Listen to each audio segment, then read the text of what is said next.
What's up, Taurus? How are y'all doing? Welcome to your free extended reading for your super long, extra in-depth reading that I did on SouthernStrega Tarot, my other channel, for the full moon eclipse in Scorpio. This will be the book portion of the cards that I pulled during your reading. If you've not seen the original reading, please go to my main channel. That link will be in the description box below and watch that reading. It's super long and it's super important, so I hope that you catch that. If you guys want to book a personal reading, that info is also in the description box below. All right, let's just jump right into it. The first book or oracle card that we consulted for your reading was the Moonology Oracle.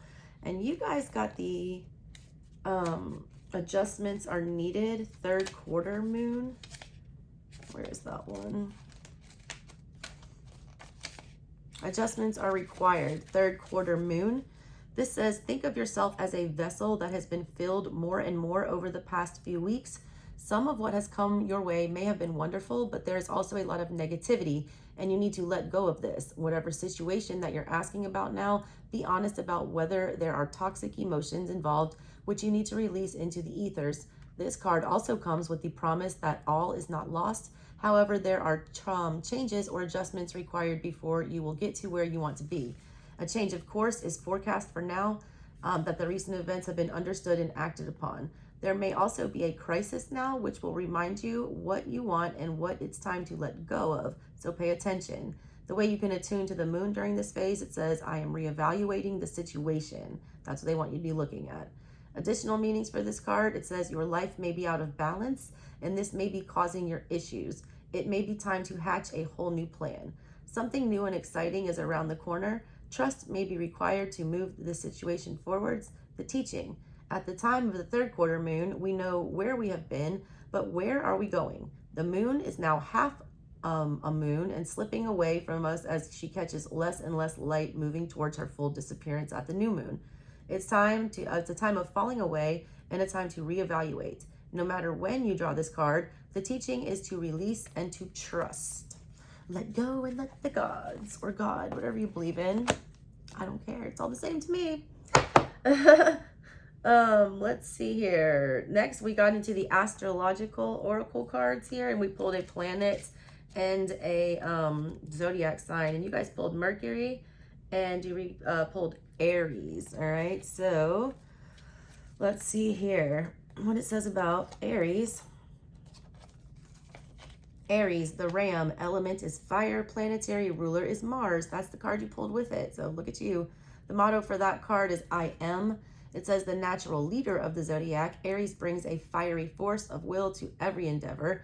The impulse to rush headlong into any situation can bring great success when tempered with reason, but rash impetuosity can lead to hard lessons learned.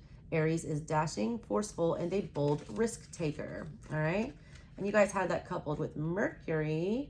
So Mercury, the message for that is, Mercury is the messenger of the gods, whose winged feet speed news and information as fast as thought itself. In the celestial system, Mercury is the fastest planet, zooming around the sun in a mere 88 days. Astrologically, Mercury represents the mind, intelligence, and wit. It rules all communication, both spoken and written, and gives the power of persuasion and reasoning. Mercury also rules technology, innovation, and invention. The shadow side of Mercury's sharp wit is cunning and trickery, which can be used to take advantage of those whose wits do not move at such lightning speed or whose nature may be more naive or gullible. When Mercury appears in your oracle reading, there may be a need for speed and swiftness, or you may be feeling a sense of urgency. Oh, a Top Gun reference. I feel a need for speed. Isn't that Top Gun? I think so. I picked up on that in your reading also about taking advantage of somebody, cunning and trickery, like taking advantage of somebody who's more naive or gullible. I picked up on that in your reading for sure. Okay, so Mercury and Aries means when they're together, according to this oracle at least. Where is it? Mercury.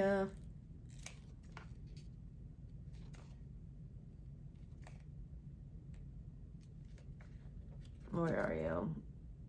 There we go. Wait, you had, I'm saying Mercury. You guys said, yeah, Mercury and Aries. You didn't pull Mars. What am I saying? Somebody else pulled Mars. Anyways, Mercury in Aries says, assert your point of view, but don't be a bully, okay? Or allow yourself to be bullied, all right? There's that message. Next, from the Beltane Oracle, you had number 11, Fire Festival. I immediately thought of that train wreck of a festival that Ja Rule threw. I was like, what is that? That was the artwork on that, by the way. It's stunning. That's going to be your cover photo for this video. It says Fire Festival, number 11, New Perspective. Through flame and through song, there will rise a new dawn. And I got Florence and the Machine, Dark is Before the Dawn. A strong blaze is needed at this time to burn away the doubts, fears, and worries that you have held within your mind. Fire Festival appears when you are you're your own worst enemy, when you are the only thing standing in the way of moving towards love, abundance, and joy. Not only are you blocking blessings, but the weight of your stress and anxiety is becoming too much to hold. Your soul is urgently trying to get your attention to let you know that you cannot go on as you have. Your worries may be valid, but they are not as bad as they may seem. You're overthinking things, which is causing you additional stress. The answer to your situation is a new perspective and a radical shift in your beliefs. Fire Festival also appears when it may be time to leave your situation. Sometimes you must salvage what remains, while at other times you must burn the bridge and walk away. Fire energy kept coming up for y'all. Some of y'all have a bunch of Aries placements, I feel like, in your chart. I have 0 Aries in my chart, which is weird. All right, for the Universal Folk Oracle, we had number 44, Loyalty. Loyalty, loyalty, loyalty. Kendrick Lamar. I think Anna Wise. Is that Anna Wise on that song? Shout out to Anna Wise. I met you in New York when my husband was performing with you. Ex-husband, sorry. 44, Loyalty. Keywords, responsibility, relationships, construct, self-care, okay? And the crystal associated with this card is the emerald. Wizard of Oz just popped in my mind. Examine loyalties in order to let go and strengthen healthy alliances. The girl is adorned with emeralds, the stone of loyalty. Her faithful canine friend is a symbol of unconditional friendship and goodwill. Which relationships need closer examination and which are worthy of your loyalty? Say thank you for the rainbow of relationships that have come to teach you, for these will be many and sometimes fleeting, but nevertheless beautiful and profound. Loyalty can be a tricky construct and a big responsibility. Sometimes it is good to examine these loyalties that come about in your social circle, allow the feelings to surface, and understand that your loyalty can mean everything or nothing. Are you stuck in certain relationships because of an unwillingness to let go? Which connections make you feel at peace? There may be no need to distance or remove anyone unnecessarily, but you do need to look closely at your own relationship within this idea of being loyal. Tell me who are you loyal to? Yeah, who are you loyal to, Taurus? Are you loyal to yourself? You should be. Enchanted Map was next for you guys. You had numbers 4, 35, and 36. 4 was Spirit of Place. It says authenticity is the essence of power. Upright meaning of this card is our ancient ancestors believed that every place has a spirit looking after it or embodying it. Just as we have a soul, the plants, trees, birds, mountains, and rivers have their own essences. When the spirit of place arrives in your reading, it says that the answer to your query is in the overarching theme of your circumstances. Is your question about a struggle? The answer is to relax and let go of your need to control the situation. If your inquiry relates to finding love, then embody love rather than long for it. Once you find the essential truth that underlies your question and then name it, you'll discover the answer that you've been seeking. Your greatest power is your authenticity. Reversed meaning, it says, don't get entangled in details or desires that obscure the truth of your situation. Step back and ask yourself, what is the real nature of my question? Even exquisitely seductive hidden agendas cannot conceal this. Trust your intuition. The spirit of place is whispering in your ear. You hold the power to tell the truth, first to yourself, then to the world. You can always distinguish between an essence that is true and one that is synthetic. Be honest with yourself and remain willing to let your situation be revealed for what it really is and not what you want it to be. An apple can't become an orange, just as a dog can never be a bird. Are you trying to change someone or something to suit your agenda? Only when you see things as they are truly are will you find the real treasure. All right? Sorry, there's 2 other messages in that book. I was about to set it down. You also had 35 and 36. Y'all, I'm so tired. I channeled forever. 35 is education. Life is filled with lessons. Be teachable. Upright, it says wisdom comes from participating in life, not just reading about it. This card suggests that you might not have enough knowledge about what you seek, the direction to take, your circumstances, or the nature of your inquiry. Important information is coming. Now is the time to go to school, ask a person who might know more than you do, or find a teacher or a course of study so that you can more clearly understand what the next right action must be. Sometimes life unexpectedly sends you to an unfamiliar school, and you must learn by experience. Now is a time to be teachable, open to changing your preconceived notions. Be a student and be willing to state the most powerful mantra of all, I don't know yet. Reversed meaning, it says stubbornness, oh, look at that, Taurus, and the desire to know it all and be right no matter what will not get you what you want. Or could it be that you're afraid to be seen as someone who knows less than you're supposed to? Could you be flying through life by the seat of your pants, hoping no one will notice that you're skimming the surface of things? Life is filled with lessons, some bitter and some sweet. A strident lust for certainty will never bring you the wisdom that you seek. Pretending to know more than you do won't make you wise. Be assured that not knowing is a magical place to be. All manner of mysteries are revealed. Be open. It's okay not to know. Nice. And then you had 36, which is commitment. A true commitment. This is like loyalty, commitment. What is the deal? Like, y'all need to like reevaluating your relationships with people at this time. Like really looking at them. Okay. Commitment, it says a true commitment is a responsibility of the heart, mind, body, and soul. This is a good time to make one. It says upright partnerships formed at this time are harmonious and powerful. The commitment card also indicates the natural evolution of a relationship from its inception to a literal or metaphorical marriage. At the very least, there is a promise of fulfillment in some form. However, you must be conscious of what you're committing to. Be clear about the nature of your commitment and your responsibility to it. Others are more willing to enter into partnerships at this time.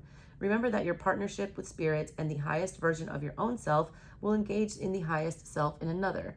Reversed, it says you may be walking into a commitment or contract that you will regret later on. This isn't a good time to sign agreements or make any choice that would tie you up for a long period. If you're in a relationship, you may not receive the commitment that you desire. Don't despair, for something much better awaits you. Now is also the time for agreements to be broken. Remember that rejection is God's protection. What hurts you now leads to wisdom later. And I highly suggest not entering in commitments, at least for the next couple of weeks. Let Mercury retrograde cool off. All right, next we had Solitude from the Enchanted Spell Oracle. What is this about? Solitude. That was the little image on there. It says study, quest, and devotion, and it's talking about lichen. Lichen is a curious little being, not quite an algae and not quite a fungus. It is an expert in living in tough conditions, growing on rocks where no other plant can thrive, and can lie inactive for long stretches of time.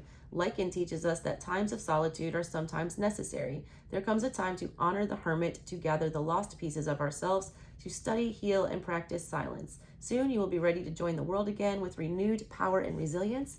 The symbolism of the card, it says the priestess of solitude is surrounded by a sacred stone circle, sword in hand. The stones are covered in resilient rock shields, lichens. She is backed by the eagle, a bird that flies alone, and one who symbolizes a personal spiritual quest. The Scottish Gaelic words, Caolig Shalab, surround her, which means fortunate girl. The priestess embodies the energy of a young maiden about to embark on years of training to become a wise woman of strength and magic. She is not afraid, for the priestess knows that the time is right to journey within. Divination for this, it says the appearance of the priestess of solitude indicates a spiritual voyage into the unknown, one that can bring great rewards and revelations. In medieval times, a quest was the start of a courageous journey to accomplish a much longed-for goal. Now is the perfect time to go inward to gain spiritual insights or to embark on a period of training and study. Magic mandala ritual, it says a potent way to gain the gifts of solitude is to go on a long solitary nature walk. It says take a small bag with you and collect items from nature that appeal to you. Rocks, stones, twigs, and dried leaves. Collect enough to make a mandala from these items, and as a part of your walk, arrange the items in a circular shape on the ground. Oh man, that's gonna freak out the neighbors, Taurus. This act forms a devotional offering to the nature spirits. Ask them to bless your spiritual quest this time of seclusion, and know that it will bring you abundant rewards. I'm totally gonna do that in my garden. All right, and the last one you had was the Mother Mary Oracle, and you picked the mother with the moon at her feet. What is that one? Our Lady with the moon at her feet. I have heard your heart prayers. I have heard you calling to me silently in suffering, wanting to let go and grow, and finding that despite all your effort, still you must endure. It is as if you are sinking when you want to rise, falling when you want to fly. I come to you now with the moon at my feet and ask you to put your trust in me. I will help you outgrow that which no longer serves, so that what you struggle to attain now through effort in time will come naturally to you. Have faith. What you want is possible, and I will help you get there. The power of habitual consciousness is mighty indeed. Even if we know that we want to change, and even if we have taken practical steps to change, the challenge of sustaining ourselves in a new way without falling back into old emotional or psychological patterns can be extremely difficult. This is especially so if what you are seeking to change has been part of your core wounding. This lifetime becoming a habit that seems impossible to break, no matter how much you may want to do so. There is a force of gravity that works upon us in this world, not only physically, but emotionally and psychologically as well.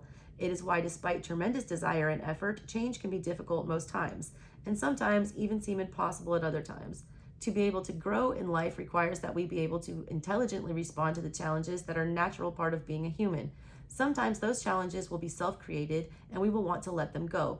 These might include coping mechanisms that aren't really helpful for us, such as addictions or shutting people out and withdrawing into a solitude of suffering, or dissociating through compulsive behaviors that undermine our self-esteem and emotional or even financial well-being.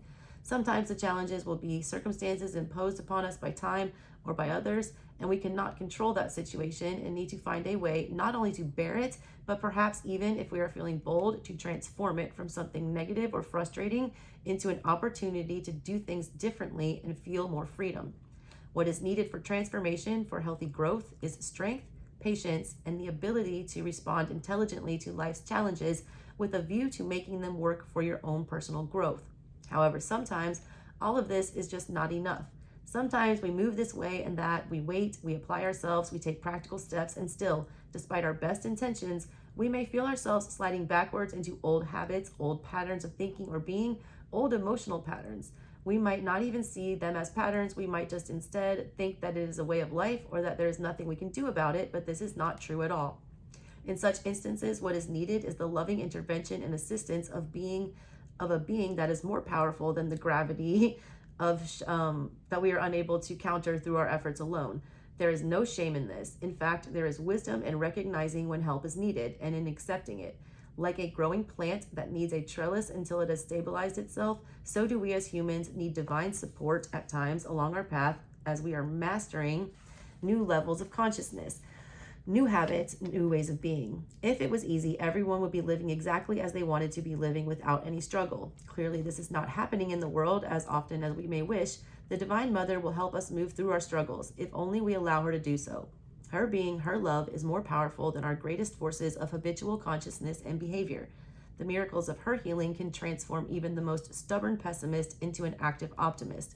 Our Lady with the moon at her feet comes to us when we are attempting to outgrow, through inspiration, hope, love, bold spiritual daring, or big dreams, that which seems to be holding us back or impossible to change.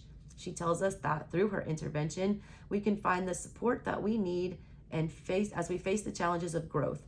And she will lend us her power to be able to reach for that star, which without her would perhaps be somewhat beyond our reach, for now at least.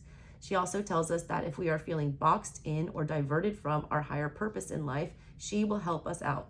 She asks us to pray to her and to know that what is now is not what must always be. Transformation and healing is possible, but you must trust her. You must place more faith in her than in what appears to be insolvable or recurring difficulty. This oracle is a wild card in the deck in that it empowers and strengthens any other message that you receive. If you receive this card on its own, it is enough. But if you choose another card as well, this card asks you to pay extra special attention to the guidance in the other card that you choose. The following healing process will help you connect with Our Lady and receive her beneficial help. The healing process and affirmation that it gives you for this, it says, sense or perceive that it is the darkest night and it is all around you. Quiet, open space extends around in all directions. You become aware of a magnificent holy woman lit up like a star in the sky. She stands with bare feet upon a crescent moon. You notice the moon under her feet. Perhaps you cannot help but look at it. It has a strange glow and is fascinating and mysterious. You then become aware of her feet of the holy woman. As you gaze at her, the dark night and the moon fade away, and you are aware of her glowing feet, or of her feet glowing radiantly. A white sun burns in each foot. The light and warmth from the suns shine on you. Imagine you can feel or intend to receive the light and warmth of those suns on your face, your body, all the way to your heart. When you are ready to complete your process with the following healing affirmations said aloud if possible, with feeling and from the heart. Holy Mother Mary, Our Lady with the moon at her feet, protect me with your heavenly grace. Where I would stumble, your love uplifts me. Where I would fail to see, your love opens the eye in my heart and gives me vision. Where I might fail, you ensure success. Together I and all beings succeed in healing growth. I open and surrender into your tender blessing and merciful grace that I will fulfill my divine destiny. That's a crazy little image. Like you're staring at the moon and the moon is the only thing you can see. The moon is like confusing emotional stuff in the tarot. And then all of a sudden you see this, there's a blessing on top of that moon, like the divine mother. And all of a sudden now you see two suns. That's like double happiness. You go from moon energy to sun energy. That's a really cool message. I'll have to remember that next time I see that card. I don't think I've ever pulled that card in all the times I've used this deck. I don't remember that message at all, because that's really profound. All right, Taurus, that's what I got for you guys. Make sure you go check out the original reading. I'll catch you next time. I love you. Bye.